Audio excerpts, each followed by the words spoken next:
It is Monday, October 14th, 2024. This is another edition of Football Today, presented to you by Captain Morgan, the official spiced rum of the NFL. You know Justin Penik. I am Chris Rose. And boy, are we happy that Bobby Skinner is back with us as well. Of course, he, like a lot of Floridians down there, battling the latest hurricane, Hurricane Milton. How you doing, my man? Milton. I'm doing all right. I'm excited to be recapping week 6 of the NFL. But everything's all right? You're good? All right. It blew most of the facial hair off of your face, except it did leave whatever that is above your lip. That's a Yankees playoff mustache. Ooh. Beat the Guardians. Stop. Let's show them who the real horse is. Oh, my gosh. Bite your tongue. Wrong podcast here at John Boy Media. I just realized we have a riff. Yeah. The two of us and you. Want to go double or nothing on 0.5% of your salary? Yeah, let's do this again. Here we go. I didn't even shake on it the first time. I think I owe you guys like a drive-through at some coffee bar or something. Yeah, that's the actual drive-through, though. Like, you owe us the business. Oh, you guys stop that now. But it is great to have you back. I'm happy to be seeing you, even though the look these days is a little more like an ice cream truck driver than anything else. We're going to start it off with our La Vida Más Fina Game of the Week, brought to you by Corona, and we are going to get it going in the Beltway. Ended up being a fun one. Ravens take care of the Commanders 30-23. I never felt like Baltimore was never in control of this one, in part because of the running game yet again. Derrick Henry, 24 carries, 232 yards, 2 more touchdowns. Lamar, 323 through the air. Jaden Daniels did throw for a career-high 269 yards and a couple of scores and continues to grow and look comfortable in front of our eyes. But I also kind of walked away from that game saying, yeah, I could make an argument, Bobby, that Baltimore is the best team in the NFL. Yeah, I mean, they're just leaning into what they do really well, which is running the football. You know, another game with 176. I mean, Derrick Henry, that addition, like we really like that addition, and I think it's exceeded expectations, man. Like, they are just like, if I was a Ravens fan, 3rd and 1 would be my favorite down. Right? I'd be more happy for 3rd and 1 versus 1st and 10 because, like, all right, we get to do whatever we want here, right? Because you have to prepare for everything, and that run game's nasty. And then when they play a secondary like the Commanders, I mean, they were just able to do whatever they wanted in the passing game. Lamar had 12 yards per attempt. Zay Flowers had, maybe his best game in the NFL, and they were able to spread it around. Like, they were just able to do whatever they wanted offensively in this game. And I think Lamar is actually playing better than what he did last year. He is. I mean, without a doubt. And how often are you watching games now? And this may be old man of me, and I'm the youngest guy here. This may be old man of me, but you watch the NFL, and teams get into 3rd and goal, 4th and goal, 3rd and 1, 4th and 1, and there's a few teams that, like, the Eagles have the tush push, but how many NFL teams just struggle to get, short yardage and goal line situations and 3rd down? It's what teams work on every single week. You're sitting there, Bobby, sometimes we're sitting there during training camp being like, damn, they're working on goal line, they're working on red zone, and they're working on 3rd and short again. Well, there's a reason why NFL teams are supposed to practice it so much. And I'll tell you what, when you got Derrick Henry, who's 250 pounds, running straight at you, that's not a guy that I want to tackle. I may take a play off. And then you have the threat of Lamar Jackson's legs too, on top of that. I mean, they're just doing... They're able to do the little things right that a lot of NFL teams cannot do right now, which is just kick ass. And, it doesn't, the Commanders are putting 8 guys in the box, and there's 6 blockers for the Ravens, and they win. They win consistently. And it's just not fair. Yeah, they're running. They've leaned into their running game because they know some, and their pass blocking has improved, but they're not being asked to do a ton because they're so good in the run game. Like, Derrick Henry's leading the NFL in rushing by 100 yards. And then you add Lamar, who's 8th with 400 yards. Like, it's just, that shit wins, man. Like, that wins, and they're playing according to their strengths, and I'm really excited for them. The defense is starting to play a little bit better, too, even though I think Jaden Daniels had maybe even his best game passing-wise in this one. But that offense, man, they just run the ball at will. When they get to the playoffs, I think the only way they get bounced by a team in the AFC is if somebody like Mahomes or Josh Allen, and I'm not so sure the Bills are going to have the firepower to do this come January. If they get a slight lead and Baltimore gets away from what they are, exactly what happened last year. Like there was no, their running backs ran the ball 6 times in the AFC Championship game. Derrick Henry might have 6 carries in the AFC Championship game this year on the first drive. So that's the thing. When you have Henry, you don't get away from it. Right. Or you would think they wouldn't. I mean, I guess it's possible that could happen. Once again, if they get down 7 points and they start to panic and they're like, well, let's let Lamar do this and that, and that's where they get in trouble. I just don't see it happening. And I do want to say this. You mentioned about Jaden Daniels perhaps having his best game. That one touchdown, he threw 2 to Terry McLaurin that were just beautiful. The first one, back of the end zone, the touch that he put on the ball, like I knew that he had a lot of skills. I just didn't think that 6 weeks into his career we would be seeing this complete a player at this point. You didn't think that the brain, excited. And for podcast listeners, I'm pointing at my head. Like the one where you're talking about to McLaurin, Chris, the first one. Yeah. Romo talked about how he used his eyes and manipulated guys to go one way, and so it's awesome stuff. I didn't think that, and again, I'm pointing to my brain. I didn't think that was going to be there just yet for him. Yeah, I mean, it takes quarterbacks years to be able to figure this out. There's guys who have played in the league for 6 or 7 years. We don't see that sort of progression done. I know everyone was so excited about those first 3 games. For Jaden, I think the last 3 games have been, the numbers haven't been as clean, but you've seen more like big boy quarterbacking. And this game I thought was the one where it was complete, where you didn't have some of the bad plays that he had versus the interception versus the Cardinals and Browns, where this game just like he did his job. He scrambled when needed, but he wasn't living off of scrambles, which I felt like he was living off of scrambles and screens the first few weeks. That was the game of the week, brought to you by Corona. And you know what we always try to be around here? A fan that never loses. And here's what we mean. Browns, Giants, we'll talk about them. They are our favorite teams. They don't win every single week. In fact, there's one team in there that has won only one single week. So when your team loses, it's okay. We're still loving the game. Why? Because we got passion. We still love the game of football. Because whether it's a deep pass or a conversion of a 3rd or 4th and short, or maybe you're having a great time at a tailgate out in the parking lot, there's always something to cheer for. And the best beer to pair with those awesome moments? Corona. Corona is all about finding the maximum amount of joy with every moment in the game. So win or lose, at home or on the road, it is the perfect beer to go along with watching football and all the moments that come along with it. So cheers to everybody who loves the game beyond the scoreboard. Corona, for the fans who never lose. Get yours at ordercorona.com for 21 and over. Relax responsibly. Corona Extra Beer, imported by Crown Imports, Chicago, Illinois. We continue on. The Lions, they just played with their food on Sunday. They took it to the Dallas Cowboys down in Arlington, 47-9, the final. 47. That means the Lions coming off a bye. They had back-to-back 40-point efforts for the first time in a season since 1962. Jared Goff threw for 315. As a team, they ran for 184. They had tackles reporting as eligible. They were running hook and ladders. They were running flea flickers all over the place. Ben Johnson was like, screw those dudes. We remember how we lost with the whole Dan Skipper not reporting as eligible when he did situation. The only bad thing is that they lost one of the premier pass rushers in the NFL, Aiden Hutchinson. We'll talk about that in a second.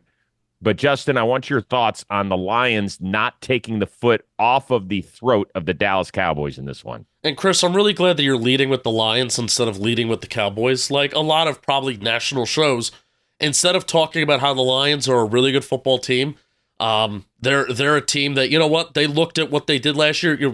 We had a sour taste in our mouth from that game. Guarantee that was Dan Campbell's message this week. Guarantee you. Ben Johnson, who I don't know how much of a leader of men he is, but man, is he a mad scientist. And oh boy, did he get to work. And he took that week off of like, you know what? Because we're another team that could just kick ass like the Ravens. We could just kick ass and do whatever we want. And we have a quarterback that's throwing the ball really well since week 2. We have a running game that's kicking ass. We have two of the best running backs in the NFL, and they're all on the same team. We could just do whatever we want. Did you see how fast Penny Sewell is, by the way? Like it didn't look like, usually a lot of times, I know it was they called an eligible man downfield, which Ben Johnson wasn't happy about that. Usually when a lot of offensive linemen have the ball in their hands, it's like, oh, big man with ball, big man with ball. You were not saying big man with ball. It's like, oh, this Penny still looks like he should have the ball in his hands. That's how fast he was. But the Lions just kicked ass, and the Cowboys just don't have a good roster right now. And I'm kind of getting tired of talking about it until they show anything different. But this is a week where just overall in the NFL, I think good teams are starting to separate themselves, and the teams that are inconsistent will be inconsistent, a la the Cowboys, a la like the Cardinals, where they can have good weeks and bad weeks, and then the bad teams are just bad. And I think this is finally the week where you're starting to see teams start to stand out. And I think the Lions are a good football team, but losing Aiden Hutchinson very much does hurt that defense. Yeah, I mean, they just, Rose, they can do whatever they want on offense. Here's the thing, like Ben Johnson runs all that cute stuff, right? And, we're like, oh, wherever he goes next, man, they're going to get a good. I'm not even 100% sure because like that offensive line allows you to do whatever you want offensively, right? Like they just are allowed to design whatever they want. Their run games kick ass. Like that offense to me is the best offense in football. I think scoring wise, they actually are anyways. Like they're the best offense in football, and that's why they're my Super Bowl pick. Where my Super Bowl pick is because I just think that's the best offense in football, and there's not many ways to beat them.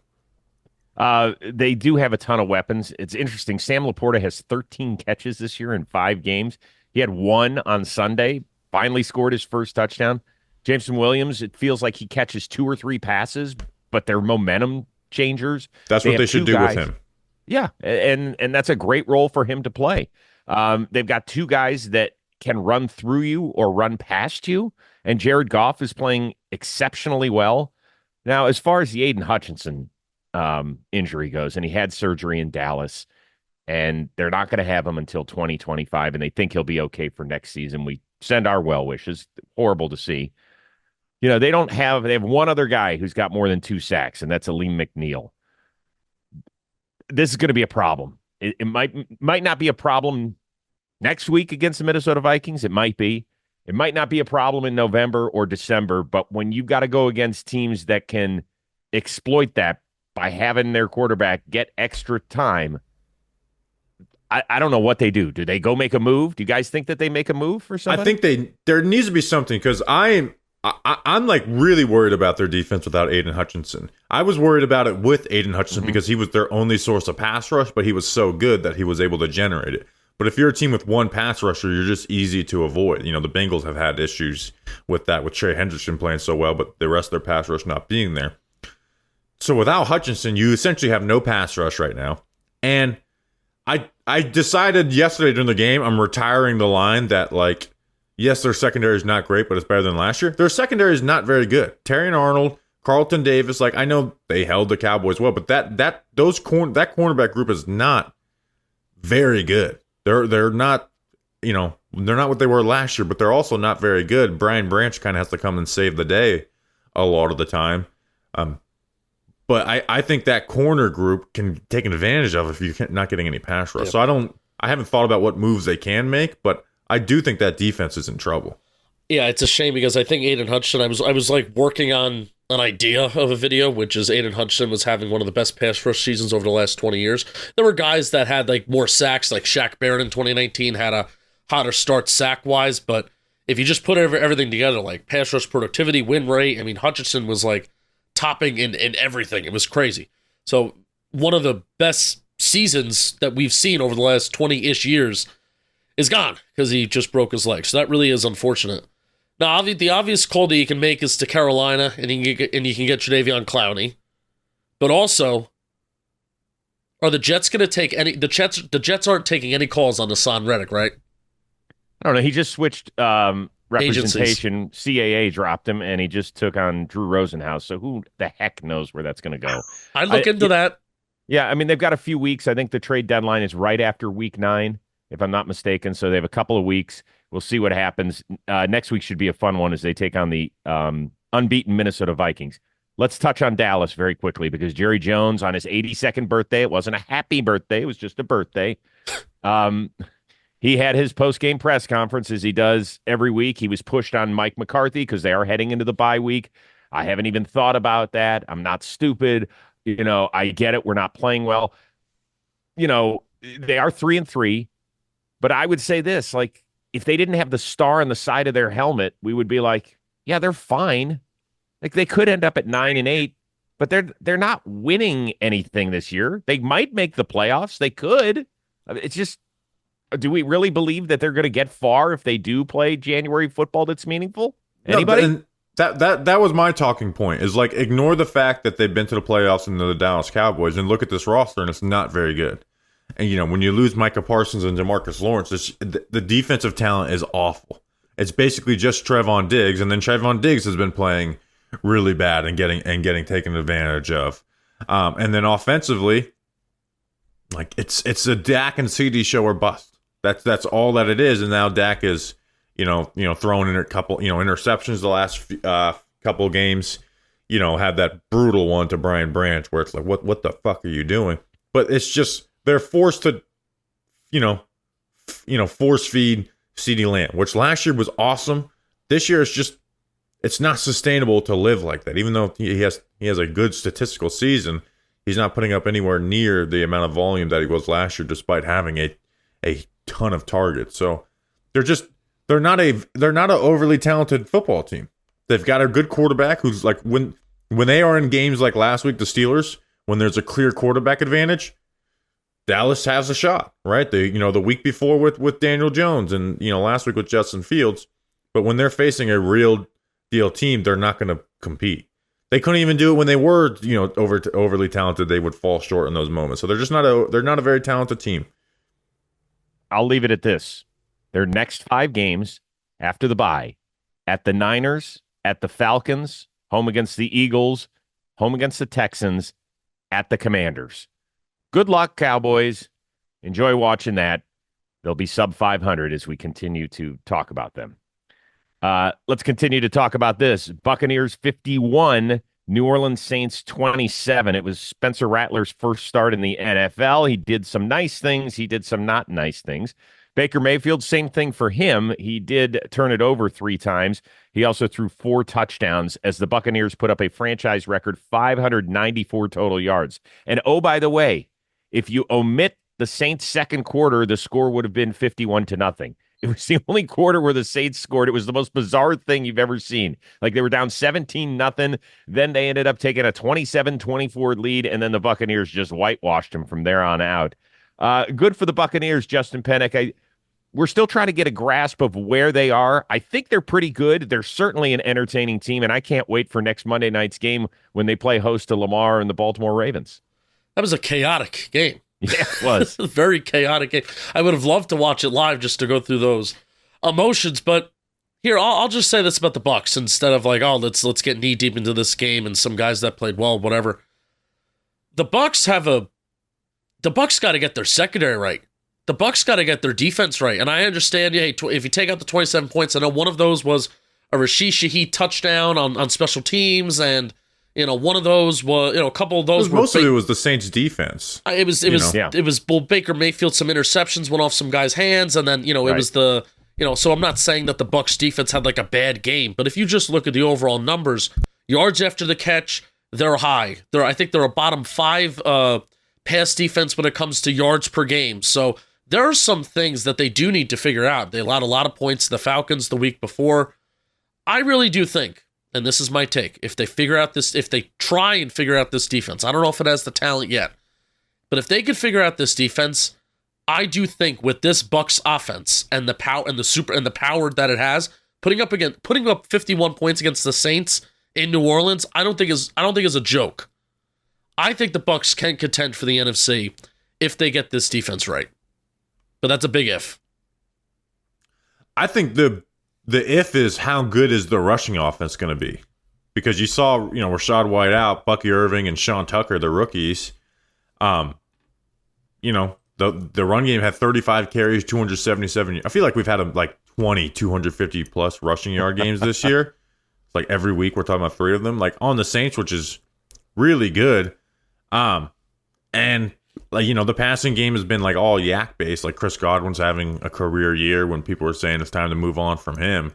But like Sterling Shepard, hello. They didn't push the ball down the field at all.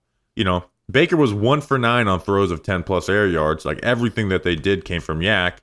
And then you have Sean Tucker, who has 190 scrimmage yards, Bucky Irving. So it'll be interesting to see how the run game can continue its success, because they didn't even have Graham Barton out there.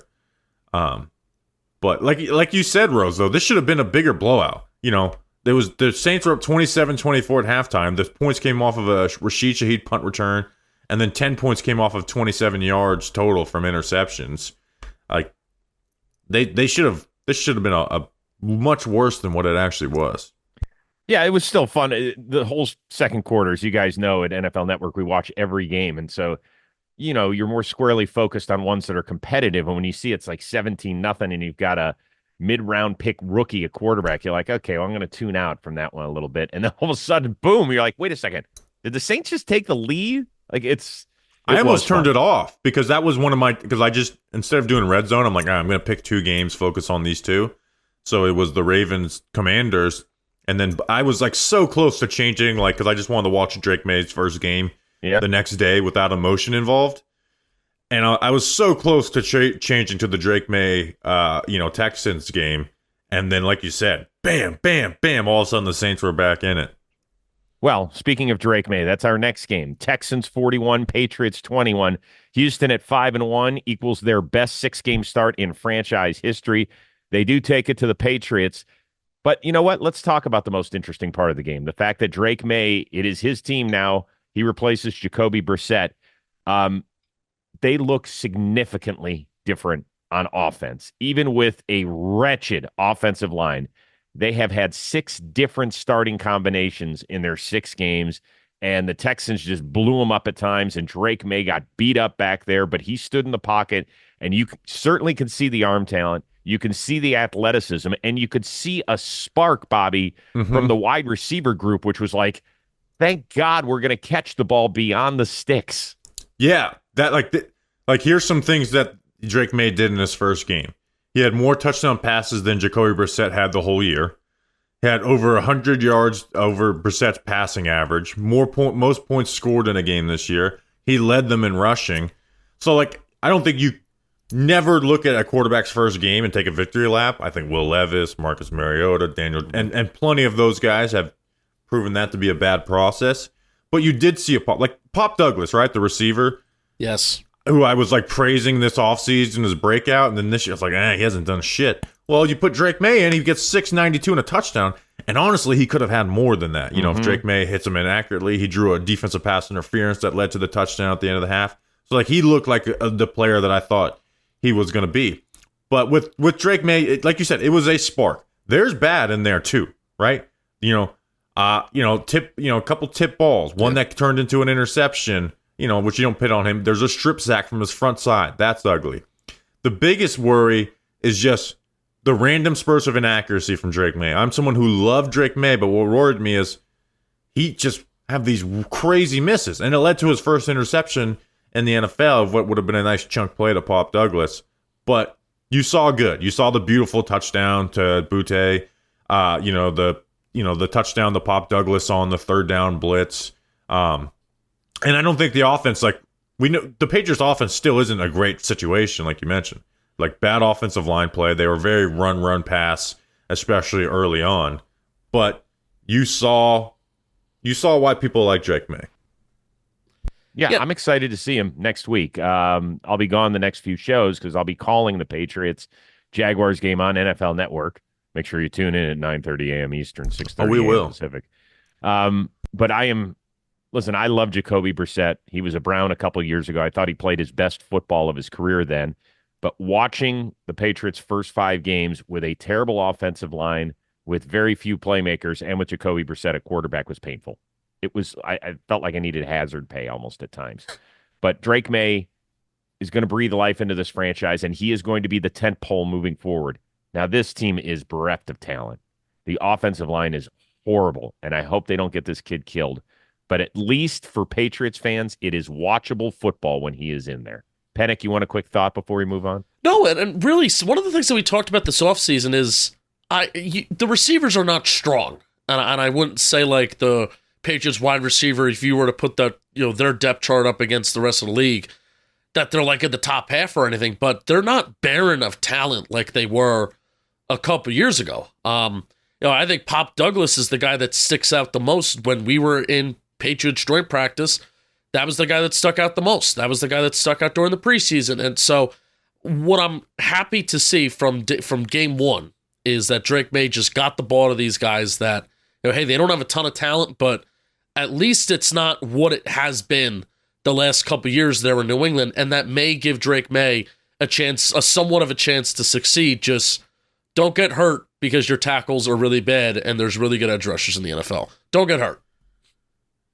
By the way, with Houston, Texans fans are probably like, well, wait a second, we won by 20. Talk about us. This is good news for you, Texans fans. You have now arrived at the point where you are beating the crap out of not good teams, and we expect that. That means you're in great shape. We will talk more about you in the next show. Yeah, we wouldn't have talked about this game at all if it wasn't for Drake May. Texans fans, we're sorry. Yeah, but next week you're at Lambeau Field to take on the 4-2 Green Bay Packers. I think that'll be a fun one. CJ Stroud's first touchdown pass against the Patriots was very, very nice. If you see the end zone view of the All-22, it's awesome. Stroud played really well. No Nico. No Nico, no problem. Stephon Diggs stepped up. Good game for them. All right, I want to move on to a really interesting game for several reasons. Eagles off the bye, 20-16 over the one-win Cleveland Browns. Kevin Stefanski doubled down on Monday for the second straight week. Deshaun Watson is still our quarterback. He gives us the best chance to win. Maybe we'll touch on that. Maybe we won't. But a lot of this is on the Philadelphia Eagles, who got back A.J. Brown, scored a touchdown. Got back Devontae Smith. He scored a touchdown. Lane Johnson returned. Obviously, that fortified the offensive line as well. And they were in a dogfight at home against an offense that cannot score at all. At the end of the game, Nick Sirianni, and his fresh cut, by the way, goes over to the Philly crowd and starts riling them up. Looked like he was talking a little shit to him. And then where are you booing now or something like that? Are you And then afterward, press conference, brings his kids in there, has one of them sit on his lap, and he goes, it was the players who came to me and said, Nick, we need your energy. We need you to fire us up and all that sort of stuff. Bobby, what'd you think of that? It just, doesn't it feel like dead man walking in Philadelphia with Nick Sirianni? Like, and it's not just the antics, but it's like that offense. They are so talented. They should be so much better than what they are, right? Like, our talking point has been like too talented to completely fail. I've changed it to completely fail versus fail. But like you saw, A.J. Brown, Devontae Smith, you throw up passes to A.J. Brown, he's going to bring down a couple. He has 116 yards, a touchdown, a big play to seal the game. Devontae Smith on that mesh, touchdown. That was their offense. It was essentially, a couple throws to A.J. Brown and then one throw to Devontae Smith in this game. But they just feel like nothing is easy. Where 2 years ago with the Eagles, it was everything is easy for them offensively. So it just feels like Nick Sirianni's a dead man walking in Philadelphia. Yeah. Can I talk about this for a second about the Sirianni antics at the end? Yeah.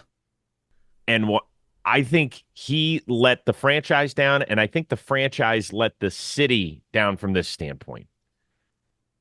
I am all for family interaction.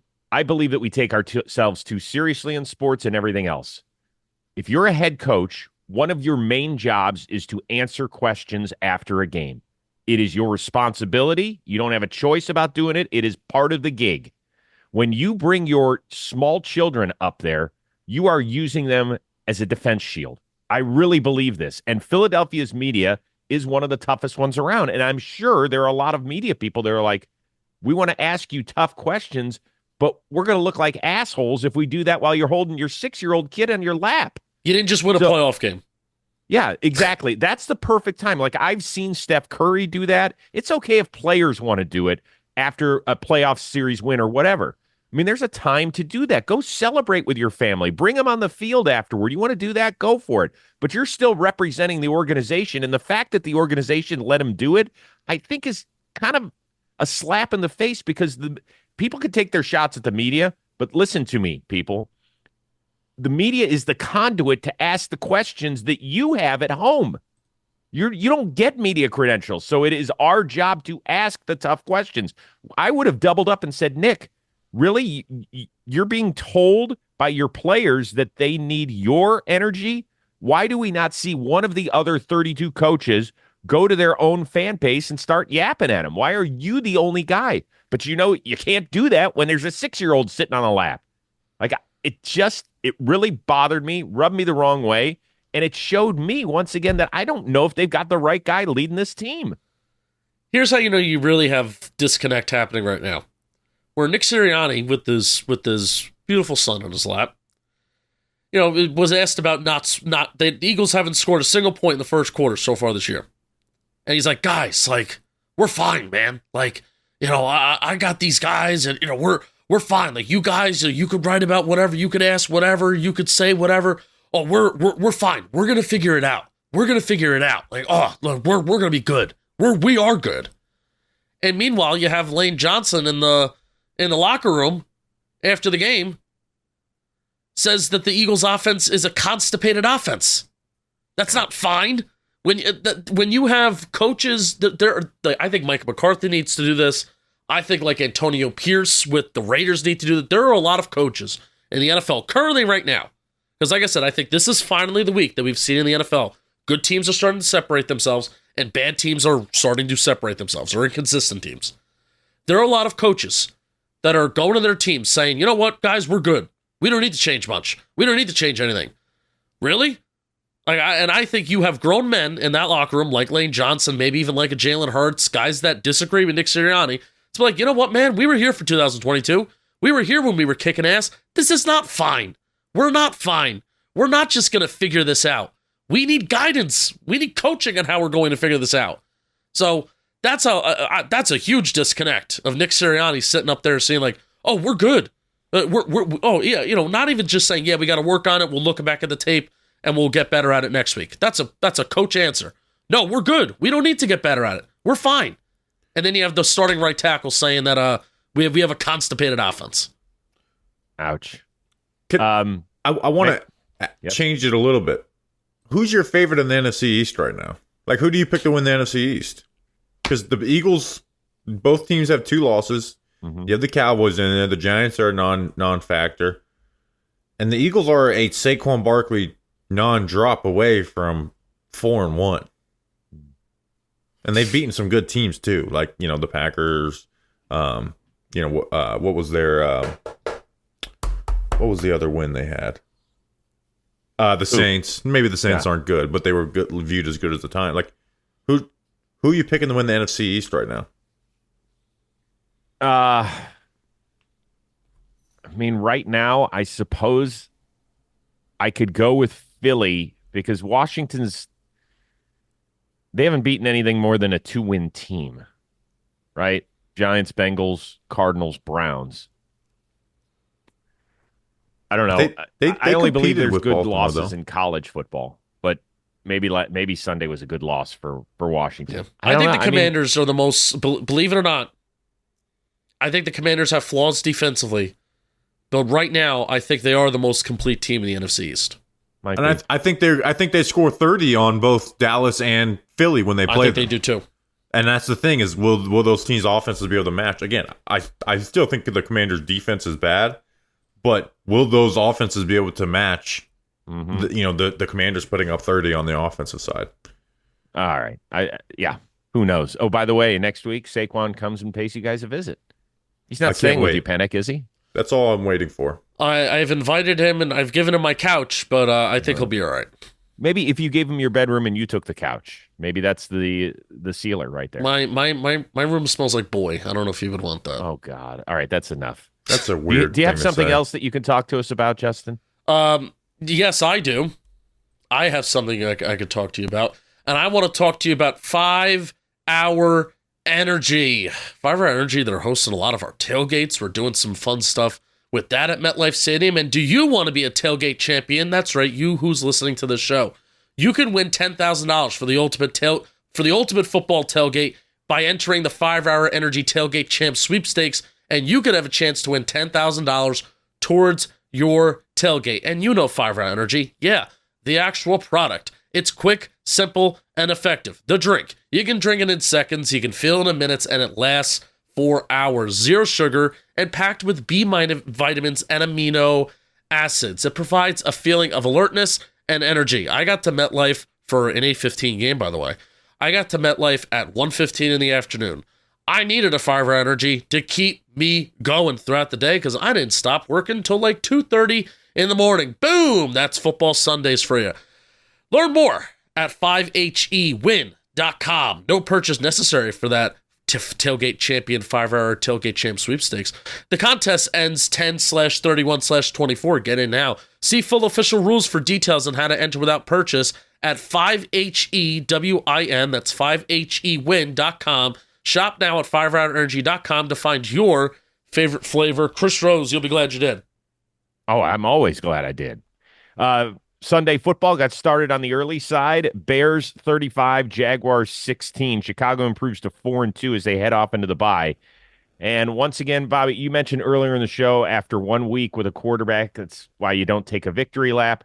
It's also why you don't count guys out after 2 or 3 games as an NFL quarterback, because Caleb Williams, if you look at his tape from week 6 in the win over the Jaguars and you compare it to week 1 against the Tennessee Titans, it's worlds of difference. He is quarterback-ish. He is looking guys off. He's going to the right spot with the football for the most part. Is it perfect? Of course it's not perfect, but it is damn good so far.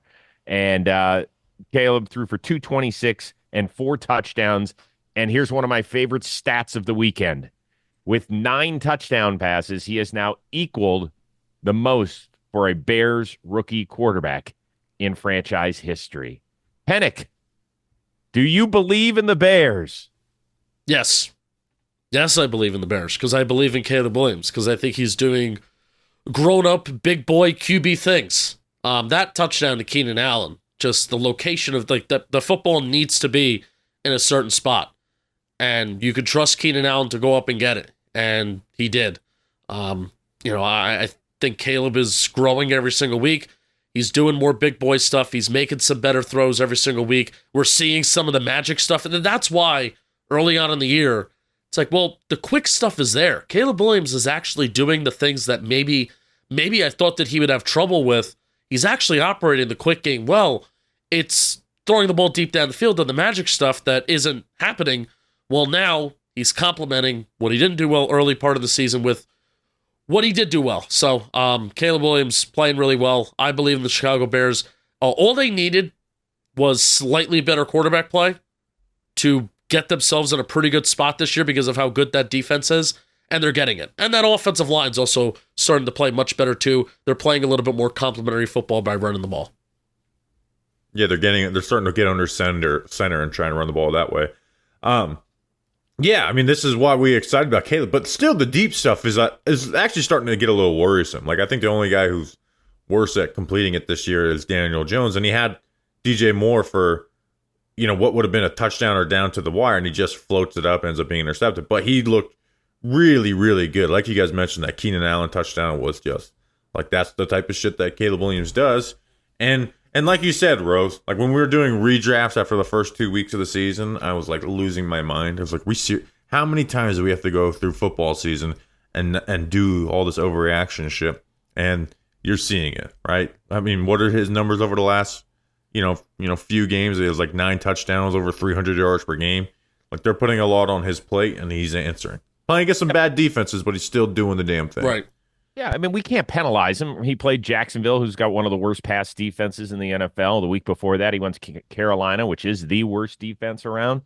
But, okay, so what? I mean, he's going to take some lumps this year. That's what it's about. People forget Peyton Manning went 3-13 his rookie year and threw 28 interceptions. Like, if we had had social media and podcasts back then, people would have crucified him and been like, oh, the Colts are going to suck forever. Next year, they end up making the playoffs. Like, this kid grew. I thought it, we all talked about it. He's joining a pretty good franchise in terms of when you are the number 1 overall pick. He could have ended up in Carolina, and who knows how that would have turned out. But right now, he's doing a great job. He's going to keep them in contention. And by the way, the NFC North is ridiculous. It's the first division ever where through 6 weeks, every team has at least 4 wins. That has never happened in the history of the sport. So it's pretty darn special. Jaguars, by the way, Yeah, Andre Cisco, one of their safeties, saying afterward, he's like, "We had guys quitting out there. That's not what we want to hear.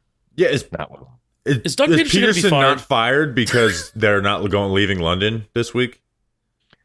So he was asked about that, and he said, "Listen, I just met with Shad Khan and ownership, and I have their backing.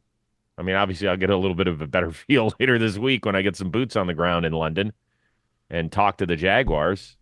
But there's obviously some stuff going on there. And hey, man, Trevor Lawrence got paid $275 million. He's Bobby, I know he's your guy, but he does not look good." Yeah, I mean, this was. Now, he actually had some good moments, some pretty good moments in this game. He had Did the one Jaguars missed also deep. drop 3 touchdowns? Yeah, Gabe Davis, Yeah, dude, Gabe Davis stinks. was horrible. You look at Davis's box score stats, I'm like, oh, nice little game for Gabe Davis. No. Not. That was awful from him. So Lawrence did some good things. They're just a mess all around. And Lawrence has been, just played flat out bad this year. Yeah. All right, let's quickly move on to the Sunday night game. We're not going to spend a ton of time on the Bengals 17-7 win over the Giants. If you want more on this one, obviously I direct you to my two boys in the Talking Giants world. I suppose the biggest news to come out of it is the fact for the first time in 76 games, the Cincinnati Bengals did not allow their opponent to get double-digit points. Now, we've said all along that with the way the offense mostly plays and the way that Joe Burrow has been throwing the ball as of late, Lou Anarumo's defense just has to give them a little bit of help. At 2-4, is Cincinnati, Bobby, good enough to go on a little bit of a run and put a scare into some AFC teams? Yeah, they absolutely are. But I just, are they going to be going enough of a run to counteract starting 1-4? That's the issue. And this is where Lou Anarumo is strong. There's defensive coordinators who run their defense, and then there's defensive coordinators who adjust to their offensive opponent. Anarumo is someone who adjusts to their offensive opponent, went away from some of the stuff they did, and played against Daniel Jones' weaknesses. And look what happened. Held him to, 7 points in the game. So, that's where he's good. Getting B.J. Hill and Sheldon Rankins back helped a little bit, but I don't think it's the biggest difference maker in the world, even though B.J. Hill played really well in his revenge game. So, yeah, the Bengals are obviously capable of doing that. We all picked them to make the playoffs, and Justin picked them to win the Super Bowl. I picked them to win their division. They're more than capable, but I don't know if it's hard to come back from 1-4 and make the playoffs. Yeah, I'll agree with that, but I want to talk about my Giants defense for 2 minutes here because we didn't really talk about it on Talking Giants till the 35-minute mark, because everybody knows what Daniel Jones is. You see it on national television all the time. You see it on prime time. I don't feel like having a Daniel Jones conversation now. Again, that's Talking Giants, but I do want to give a little bit of a shout out to this Giants defense because they're number 1 in the league in sacks. They're number 1 in the league in sack rate. They're number 2 in the league in tackles for loss. Dexter Lawrence, if the Giants were closer to a 500 team, I said on this show that I predicted him to win Defensive Player of the Year. He is having a Defensive Player of the Year type of year, and unfortunately, with Aiden Hutchinson being out for the year, Dexter Lawrence probably within the next 2 weeks will be leading the league in sacks as a freaking nose tackle. So that's crazy, man. So the Giants defense is actually playing well. They did a good job of kind of locking down Jamar Chase and T. Higgins, and you may see some other teams try and copy that for themselves because this Bengals offense was high and flying, and they were not high and flying on Sunday night. I will make a prediction. The Bengals' next 3 games at Cleveland, home against the Eagles and the Raiders. They will be 5-4 when they head into a Thursday night road game at Baltimore, and we'll be talking about, can the Bengals really make everybody sweat? Super Bowl back on. Yeah, it could be. Could be. Chargers come off the bye. They were leading the Broncos, I believe it was 23-0 at one point, and they ended up holding on to a 23-16 road win. Obviously, the big news is what happened with their coach, Jim Harbaugh, who had a little bit of a irregular heartbeat. He has had this before. He went inside, got an IV, got treated, was joking about it afterward. Thankfully, he is okay. And I'll tell you what's more than okay is that Chargers defense. I knew that they were number 1 in terms of points per game, Bobby, but your Bolts, they can really play on that side of the football. No way. Jesse Minter's got that team playing some good defense. The offense is actually, the offense hasn't been great. But they, like you said, they are number one in defensive scoring by 2 points per game. They're a damn good unit over there. Passing defense, they have done a really good job. Rushing, like they're just a really good unit. They've played some bad offenses, right? But that was part of my thing with the Chargers. They're going to play bad teams. I think they're a healthy tackle duo away from being a one-loss team and being the Kansas City Chiefs and being tied for first place in their division. I really do. So they got Slater back, so that's good for them. They got a weak schedule. I think they're going to make the playoffs and win some games. Harbaugh's got that team rolling. Herbert was really good on third down. I was very surprised to see that there were 29 first and 10s for the Chargers. I was very surprised to see that they actually had 12 pass attempts. That was crazy. What are we doing? Run the damn ball more. Okay. But to think about you talked about the Bengals' next 4 opponents. The Chargers are the Cardinals, Saints, Browns, and Titans. Yep. I'm picking them in all 4 of those games. Yeah, there's a lot of wins to be had. Very out there. soft schedule. Yeah, that's part of it. Yeah, they went 5-12 last year, and it depends on which divisions you end up matched with, and man, some of it can just be sitting there for the taking. So Chargers are interesting, and it was nice to see Justin Herbert throw the ball at least a little bit in the early part of the game. I enjoyed that. Steelers put up a season-high 32 as they take care of the Raiders. Allegedly, the game was in Las Vegas, but it sure as hell sounded like it was in Pittsburgh. 32-13 was the final. Hey, somebody else other than Justin Fields scored a rushing touchdown for the Steelers. Najee Harris had 106 yards and his first rushing touchdown of the year. Justin Fields threw for $145. He ran for 59 more, and the Raiders just continue to fall apart at the seams. I don't know. Justin, was there anything that was interesting in this game for you? We have also Max Crosby shoving a coach. Yeah, but he came out on social media and he said afterward, that was Mike Caldwell, the linebackers coach. He said, people do not make a big deal about that. This is one of my guys. That was a love push. So he did come out and he addressed it and he said, it was a very strong love push. It was a very strong love push. Well, he's a very strong man. He is. He is a very strong man. The Raiders need to stop convincing themselves that they're good. They're not a good football team. And I think Antonio Pierce, for how much of a rah-rah kind of guy that he is, and I don't think he's a player's coach. I think he does show some tough love there, and I'm not a Raider fan. I'm not, following the team every day, but I think there needs to be maybe a little bit more tough love. Be like, you know what? We're not a good football team that should go out there and win every football game. They're not a good defense right now. And also they're one of the worst run defenses. They're one of the worst run offenses in the NFL when that was supposed to be their whole identity. That was supposed to be their whole MO this year, being tough and playing physical, and that's what Antonio Pierce is supposed to do. So this Raider team has a long way to go. I'm kind of they're boring. I thought the end of the third quarter and beginning of the fourth quarter totally summarized where these two teams are. The Raiders were down 2 scores, and on the last snap of the third quarter, Aiden O'Connell hits Alexander Madison in the flat for an apparent touchdown. Raiders get penalized. So we flip ends. We get down to the other end. Raiders get down to the goal line. I think it was Madison again who nearly got in, did not, stop short. They give the ball to Amir Abdullah. Bobby, question. What is Amir Abdullah most famous for? His time in Nebraska? Yes. Fumbling the football is the correct answer. No, it's time in Nebraska. Football. His time. I remember first time in Nebraska. I also remember first time in Nebraska as a Nebraska Cornhuskers fan. He's most famous for in my life is when I'm putting together the Giants' potential free agent list at every position. He's usually number 7 for running back for me. Bring him in. Okay, so besides being number 7 on the free agent running back want list for the New York Giants, it is fumbling the football. So sure enough, they gave it at the goal line, and the frickin' Steelers, I think it was TJ Watt who punched out 2 fumbles. They force yet another red zone turnover because that's what the Steelers do. They dominate you with defense. They create short fields occasionally when they have to, so Justin Fields doesn't have to drive 80 yards because we know that they can't for the most part. And now they're 4-2, and I'm not going to say that they're a good team or anything, but I'm going to say that they're a 4-2 team, and congratulations to them. Oh, there's also something. There was a chill in the air, and leaves were falling to the ground. Close your eyes. And football's every weekend. That's what fall's all about. You can make each weekend even more exciting by getting into the action with our partners at DraftKings. Number one place to bet on touchdowns. Right now, all new customers who bet just $5 will win instantly. Get $200 in bonus bets when you use code Football Today. That's $200 in bonus bets instantly.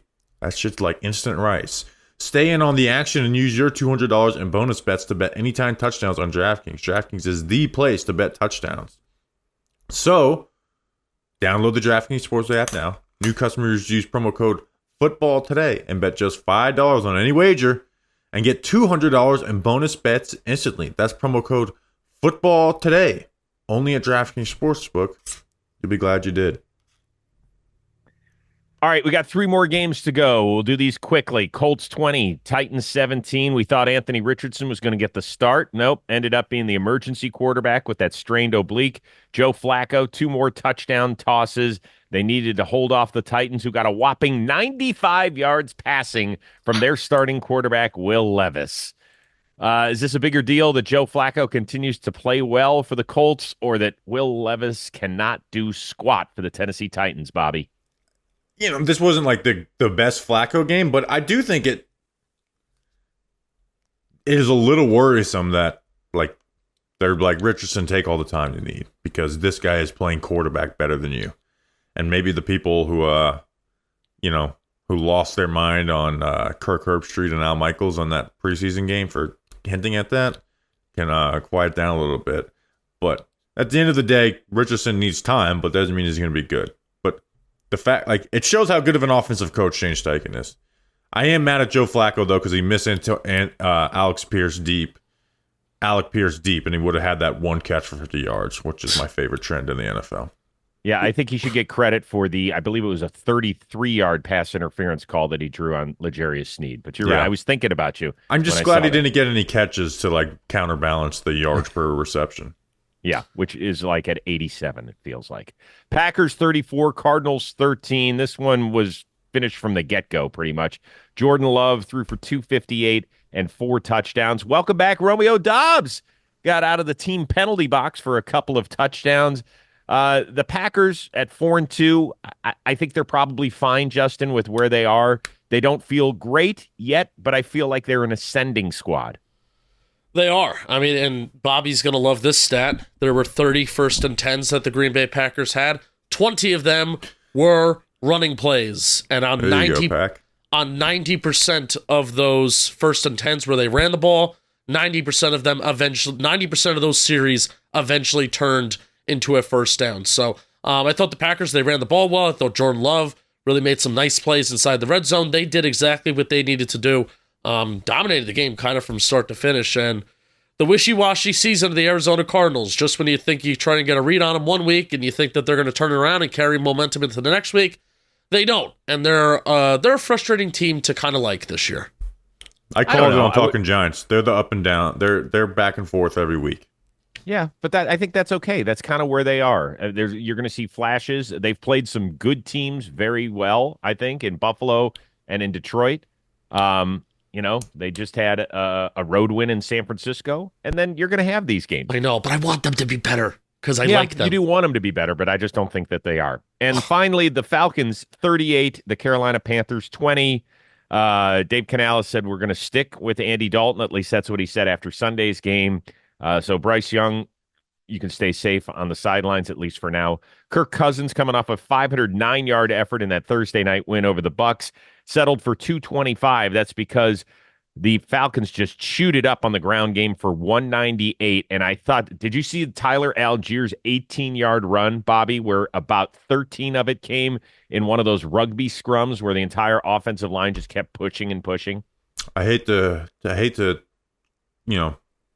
not lie, but no, I did not see it, Chris. Oh, for God's sakes. Could you do me a favor and find it on social media? Because it just was, all I could do was thinking about you, and I was like, who loves the ground game more than Bobby Skinner? And I did my Harbaugh chant, and it was nobody, because it's freaking awesome. And it was the one play of the game where you're like, that was cool football. Look, your life will feel more complete when you do find it. Just telling you. I Good saw luck. a tweet says Tyler Algier really did all that work just for Bijan to get the touchdown. Laughing my ass off.